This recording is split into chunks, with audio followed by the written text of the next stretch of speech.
जय महाराष्ट्र।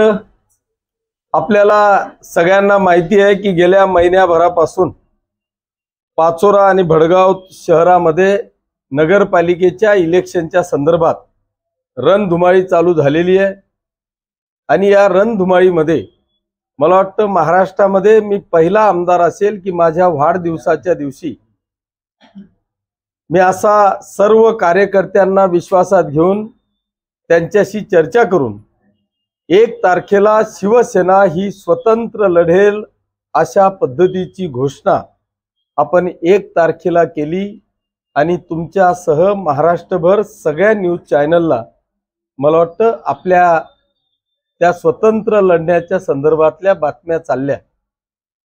त्या दिवसापासून म्हणजेच 1 तारखेपासून तर आजची 26 तारीख आहे, 26 दिवस झालेले आहेत। त्याने 26 दिवसामध्ये पाचोरा आणि भडगाव शहरातल्या प्रत्येक प्रभाग निहाय आमचे सर्वच्या सर्व उमेदवार आणि त्यांच्या समवेत माझा संपूर्ण परिवार हा प्रत्येक प्रभागामध्ये एक अतिशय जल्लोषामध्ये दररोज प्रभात फेरी म्हणण्यापेक्षा प्रचाराची रॅली त्या ठिकाणी निघते आहे।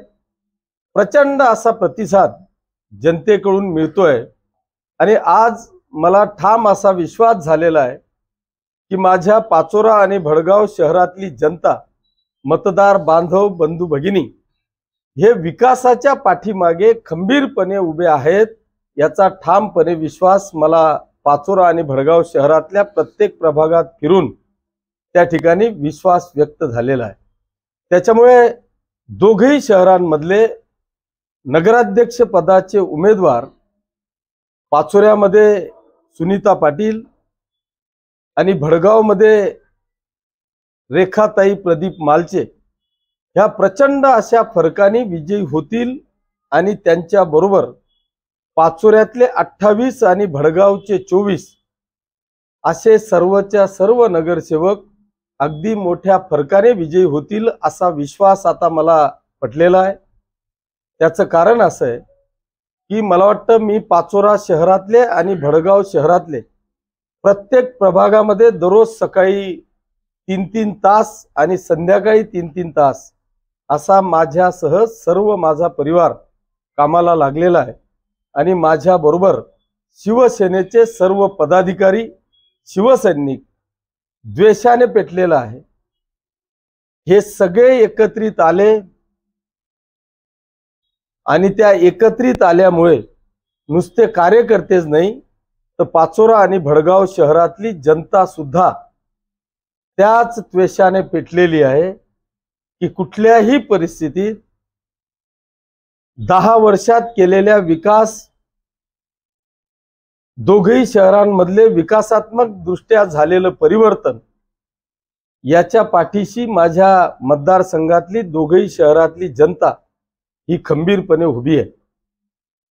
आज पर्यंत मला वाटतं कुठेही आमच्या सभा झाल्या नाहीत। कॉर्नर मीटिंगा फक्त प्रियाताई किंवा सुमित यांच्या चालू असतील, परंतु सभा त्या ठिकाणी झालेल्या नाहीत। परंतु आता उद्या या महाराष्ट्रातल्या सगळ्या लाडक्या भगिनींचे लाडके भाऊ, राज्याचे माजी मुख्यमंत्री, आत्ताचे उपमुख्यमंत्री तथा नगरविकास मंत्री आदरणीय एकनाथ शिंदे साहेब हे भडगाव आणि पाचोरा या दोघही ठिकाणी सभेसाठी येत आहेत। मला खात्री आहे की त्या लाडक्या भावाला भेटायला जोरदार सगळ्या भगिनी उपस्थित राहतील आणि तिच्या बरोबरच या लाडक्या मामाचे सगळे तरुण भाचे